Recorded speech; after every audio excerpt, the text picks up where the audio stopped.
За сайн байцгаана уу? iOS 16-гийн дараагийн апдейт маань гарсан байна. 16.7.10. Мэдээж хэрэг 2 зэгт апдейт учраас мэдээллийн аюулгүй байдлын кодны сайжруулалт эсвэл одоо баг фикс бол орсон гэсэн үг. За тэгээд Apple-ийн сайт руу хэдүүлээ ингээд ороод танилцъя гэсэн боловч iOS 16.7.10-ийн одоо яг дурдсан тийм зүйл бол байгаагүй. Зөвхөн одоо 8 сарын 7-ны өдөр буюу одоо өчигдөр iPhone 8, iPhone 8 Plus, iPhone 10 гэдэг одоо гарцнууд дээр бол мэдээж хэрэг бол гарсан. За тэгээд iPadOS 16 талаар мэдээж хэрэг тухайн iPad-ууд дээр бол гарсан, үлзий iPad дээр бол гарсан.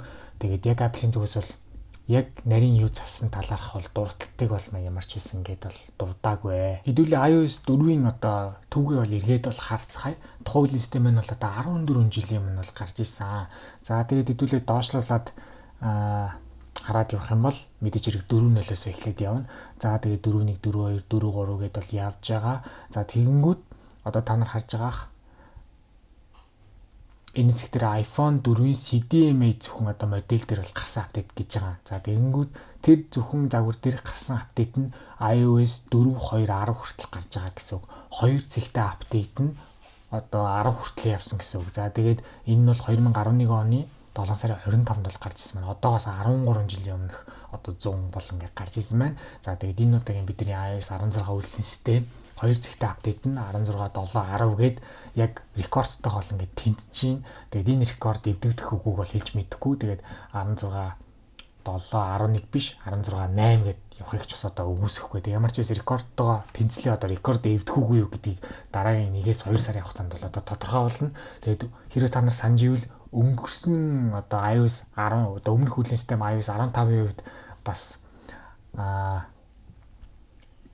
дээр явж байгаад 10 хүрэх үгүй юу гэдгийг бол бид нар л хараа явжсэн. 15.7 дээр байжгаад тэгээд хараахан 15.7.10 гэж бол гараагүй шууд 15.8 гэж бол гаргасан. Тэгээд ямар ч байсан iOS 16 ингээд рекордтойгоо тэнцлээ. Дараагийнх нь 12 зэгт апдейт 11 хүрэх нүггүй гэдгийг хэлүүлээ бол хүлээгээс өөр сонголтгүй боллоо. Намайг үздэг хүмүүстээ зориулж Discord сервер бол нээсэн. Тэгснээрээ та нар хоорондоо юм бичих боломжтой болсон байгаа. Тэгээ би биентэйгээ гоё нээлттэй бол харилцаж байгаарай.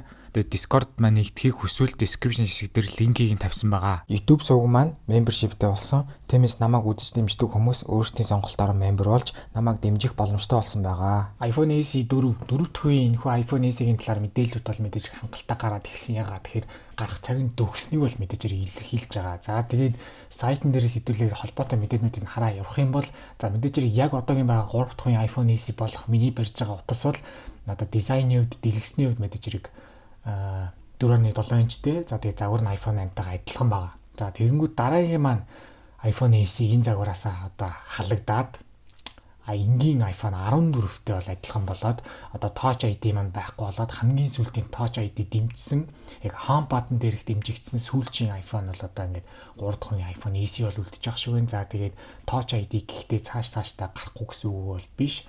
Бүр ирээдүйн гарах одоо 2-3 жилийн дараах iPhone дээр дэлгэсэн дээрээ дараа Touch ID бол орж ирнэ гэсэн магадлал мэдээж хэрэг байгаа. Гэхдээ ямар ч байсан дараагийн гарах iPhone SE маань Face ID-тайгаар бол гарах нь байна. За тэгээд дэлгэснийх нь хэмжээ нь 6 инч бол хавцаатайгаар гарах нь байна. За тэгээд загвар нь iPhone 14-тэйгээр төстэй бол гарах нэ. За тэгээд оролт нь мэдээж хэрэг USB-C-тэйгээр бол гарна гэсэн таамаг бол байгаа. За тэгээд дэлгэсний үед бол 6.1 инч гэж бол хэлж байна. За тэгээд материал дэлгэснийх нь технологи нь бол LCD биш OLED болох одоо магадaltaй гэж бол хэлж байна. Яа тэгэхээр хаавс iPhone 12-оос авахулаад тэрний дагрын загварууд бүгд одоо OLED болоод эхэлсэн учраас ерөнхий дизайн iPhone 14-тэй явж байгаа учраас OLED-тэйгээр гарах одоо магадлал бол байна. За тэгээд notch-ны хувьд болохоор мэдээж хэрэг Dynamic Island бол гарах нь Dynamic Island болчихвол мэдээж хэрэг үнэтэй болчихно. Хийхэд үнэтэй болчихно. Үнэн дээшээ болчих учраас notch-ны дизайнтайгаар бол гарч байна. За тэгээд 2017 оны iPhone R-ын notch-тойгоо адилхан notch-тойгоор бол гарах нь гэсэн бол таамаг бол байна. За тэгээд камерны хувьд бол нэг гоё зүйл нь юу гэхээр нэгэн ширхэг камертайгаа бол баг үлдэх юм шиг байна. За тэгээд 12 мегапикселийн ганц камертай бол байх юм шиг байна. Тэгээд тэр нь ахигдаад одоо 4 дахь iPhone SE дээр 48 мегапиксел болох юм шиг бас таамаг бол байна. Ард талынх нь камер нь за тэгээд 3D рендерүүд ер нь бол иймэрхүү байдалтайгаар гарна гэснийг бол харуулж байгаа. Ард талтай ганцхан камер авах та нар бол анзаарч байгаа. За тэгээд чипний хувьд бол яг одоогийн байдлаар хамгийн сүүлийн iPhone SE бол A15 чиптэй байгаа. iPhone 13 загваруудын чиптэй адилхан цагт тэгтэж бүх орныгээр бол дутуу.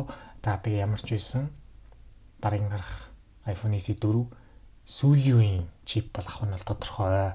За тэгээд 5G модем буюу сүлжээний технологи бол бас шинээр сууж өгөх нь байна.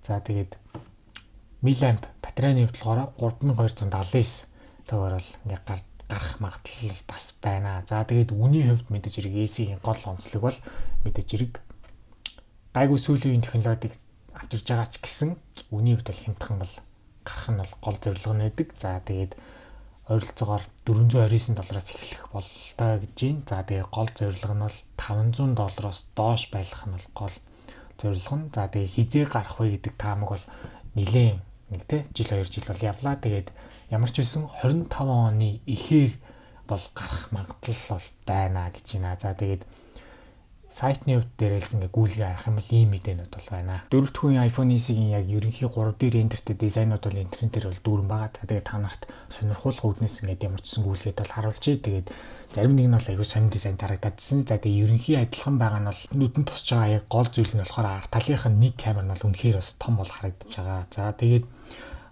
кейсний бас рендерүүд бол гараад эхэлсэн байлээ. За тэгээд яг силикон кейс ямар байх вэ? Яг тэр доторх тэр яг одоо савхин хэсэг мэтчлэн зүйлсүүд их нарийн одоо рендерүүд бол интернетээр бол явж ирсэн. За тэгээд хамгийн гол ярих зүйл нь яг юу вэ гэхээр энгийн гарах iPhone 16-тай арт талын дизайн нь одоо энэ дөрөвдүгээр iPhone SE бол яг адилхан гарна гэж байгаа таамаг бол байгаа юм билээ. Тэгээд энэ нь бол надад айгүй бас дажгүй бол харагдадсан. Өмнөний сонголтууд нь хүртэл яг адилхан бас гарч хуйдэ гэсэн бас бодлыг бол давхар бол агуулсан. За тэгээд төгсгөлд нь дүгнэлт бол хэлэхэд ямар ч байсан OLED дэлгэцтэй бол гарах нь 6.1 инч буюу одоо iPhone 14-тэй адилхан загварт гарах нь. За тэгээд мэдээж хэрэг хямдхан загвар учраас 120 Hz-ийн дисплей буюу одоо ProMotion Apple-ийн нэршлэр бол ProMotion-тэйг бол гарахгүй. Яг тэгэхээр хямдхан загвар учраас за тэгээд ерөнхий дизайн нь бол урт талаасаа iPhone 14 шиг байх юм байна. За тэгээд Touch ID угаасаа байхгүй болж байгаа учраас Face ID-д орж ирэх нь. За тэгээд чипний хувьд A17 юм уу A18 гэсэн таамаг бол байна. За тэгээд арт талынхны камер нь сая бидний дурдсанчлан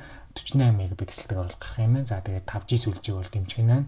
мА батарейны хувьд болохоор 3279. За тэгээд оролтны хувьд мэдээж хэрэг USB-C-тэй гарах нь энэ бол аюу гоё юм байна. За тэгээд 2025 оны эхээр бол одоо гарах таамаг бол байна. За тэгээд мэдээж хэрэг үнийн хувьд хямдхан гарах учраас $500 доош бол одоо гарна гэсэн таамаг бол байна.